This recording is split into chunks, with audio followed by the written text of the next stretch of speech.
Assalamualaikum warahmatullahi wabarakatuh.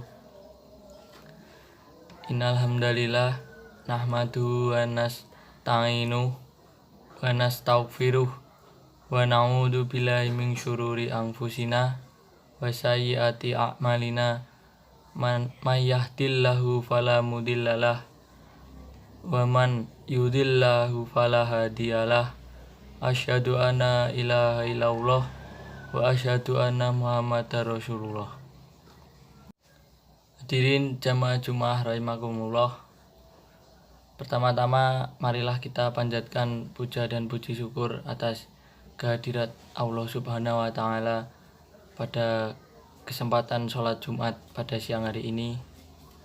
Semoga kita selalu diberikan rahmat serta hidayahnya sehingga kita bisa selalu bertemu di Jumat-Jumat selanjutnya. Sholawat serta salam tak lupa semoga tetap tercurahkan kepada junjungan Nabi besar kita, Nabi Muhammad Shallallahu Alaihi Wasallam, yang telah membawa kita dari zaman jahiliyah menuju zaman yang terang benderang seperti saat ini. Jamaah Jumat rahimakumullah. Ketahuilah bahwa pemberian Allah Ta'ala yang berupa makanan, harta benda, anak, dan semisalnya merupakan ujian bagi manusia. Allah Ta'ala berfirman yang artinya, dan ketahuilah bahwa harta-harta kalian dan anak-anak kalian itu tidak lain hanyalah sebagai cobaan, dan sesungguhnya di sisi Allah lah pahala yang besar. Surat Al-Anfal ayat 28. Di samping itu Nabi Shallallahu Alaihi Wasallam bersabda, Inna likulli ummatin fitnatun wa fitnatun ummati ma'lu. Sesungguhnya pada setiap umat ada fitnah, dan fitnah umatku adalah harta. Hadis riwayat At-Tirmizi dan disahihkan oleh Al-Albani. Hadirin rahimakumullah. Godaan harta ini akan datang dari berbagai sisi. Di antaranya adalah dari cara mencarinya. Dari sisi ini, sebenarnya Allah Ta'ala telah mensyariatkan berbagai cara dalam mendapatkan harta, yang semuanya dibangun di atas keadilan dan jauh dari perbuatan zalim, jahat, atau menyakiti orang lain. Maka orang-orang yang bertakwa kepada Allah Ta'ala tentu akan senantiasa memperhatikan batasan-batasan syariat dalam mendapatkannya. Mengetahui bahwa hal ini dilarang oleh Allah Ta'ala, diantaranya dalam firman-Nya yang artinya, Wahai orang-orang yang beriman, janganlah kalian saling memakan harta sesama kalian dengan jalan yang batil, kecuali dengan jalan perniagaan yang dilakukan dengan suka sama suka di antara kalian. Quran Surat An-Nisa ayat 29. Hadirin rahimakumullah. Godaan karena harta ini juga bisa datang dari sisi perhatian dan keinginan seseorang terhadapnya.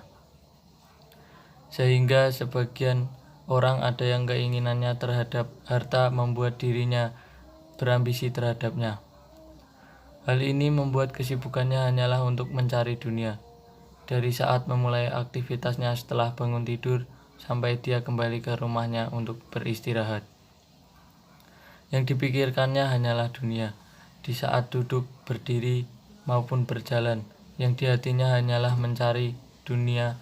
Bahkan saat tidurnya pun yang diimpikan adalah mencari dunia. Lebih dari itu, saat salat pun pikirannya dipenuhi dengan dunia. Seakan-akan dirinya diciptakan untuk sekedar mencari dunia. Sehingga dia memusatkan seluruh pikiran dan kesibukannya untuk dunia. Dia menjadikan dunia bersemayam di hatinya sehingga melalaikan dari beribadah kepada Allah Subhanahu wa taala. Hadirin yang semoga dirahmati Allah Ta'ala. Godaan harta juga akan muncul dari sisi penggunaannya. Dari sisi ini kita dapat sebagian orang yang berharta memiliki sifat pelit sehingga tidak mau mengeluarkan zakatnya, tidak mau menjalankan kewajiban berinfak dan yang semisalnya. Sedangkan sebagian yang lain atau pada sisi lainnya justru mengeluarkan hartanya tanpa ada perhitungan serta dihambur-hamburkan sia-sia. Padahal Allah Ta'ala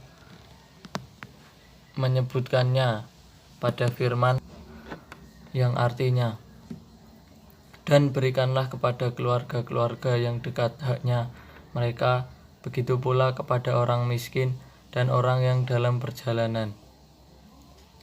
Dan janganlah kamu menghambur-hamburkan hartamu secara sia-sia. Sesungguhnya orang-orang yang menghambur-hamburkan hartanya secara sia-sia adalah saudara-saudara setan, dan setan itu adalah sangat ingkar kepada Rabb-nya.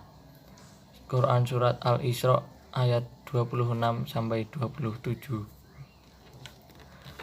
Berkaitan dengan ayat ini, sebagaimana dinukilkan oleh Al-Imam Ibnu Katsir rahimakumullah dalam tafsirnya, sahabat Abdullah Ibnu Mas'ud, infaqu fi ghairi haqq, menghambur-hamburkan harta adalah mengeluarkannya tidak pada tempatnya. Hadirin yang semoga dirahmati Allah Ta'ala. Oleh karena itu, siapapun di antara kita harus berhati-hati dan senantiasa takut terkena godaan harta ini. Betapa banyak orang yang lebih berilmu dari kita telah terjatuh pada penyimpangan-penyimpangan karena godaan ini. Bahkan ada pula orang yang dahulu istiqomah, membela as-sunnah dan melawan kebatilan serta bid'ah, namun kala tergoda dengan harta, kemudian terjatuh pada penyimpangan-penyimpangan. Hal itu diantaranya disebabkan oleh ketidakhati-hatian serta perasaan aman dari bahaya godaan harta. Padahal harta secara umum akan menarik pemiliknya untuk memenuhi keinginan-keinginan syahwatnya. Oleh karena itu, kita harus senantiasa memohon pertolongan kepada Allah dan berupaya untuk senantiasa takut dari bahaya fitnah.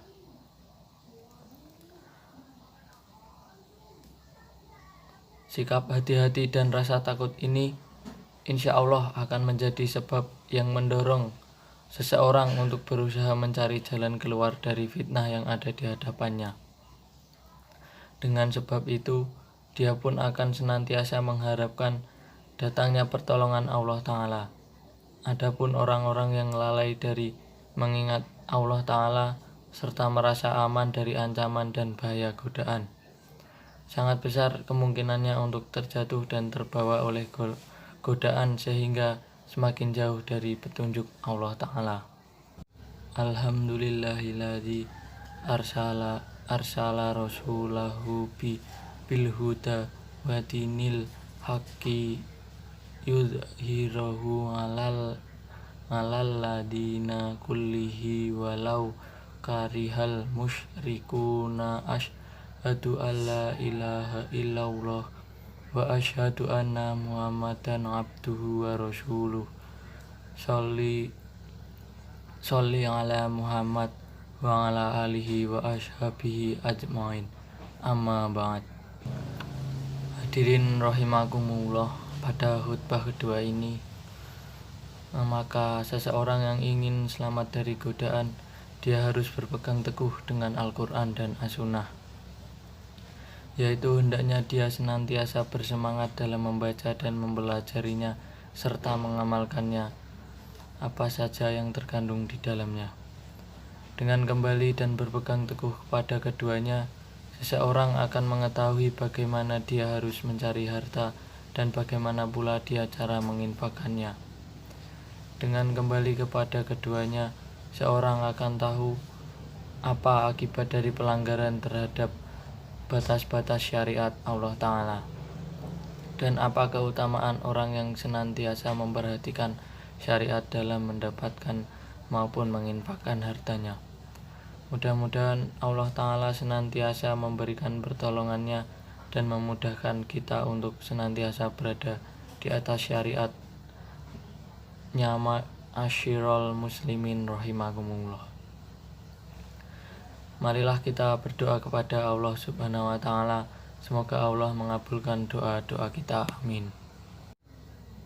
Innallaha wa malaikatahu yusholluna 'alan nabiyyu ya ayyuhalladzina amanu shollu 'alaihi wa sallimut taslima.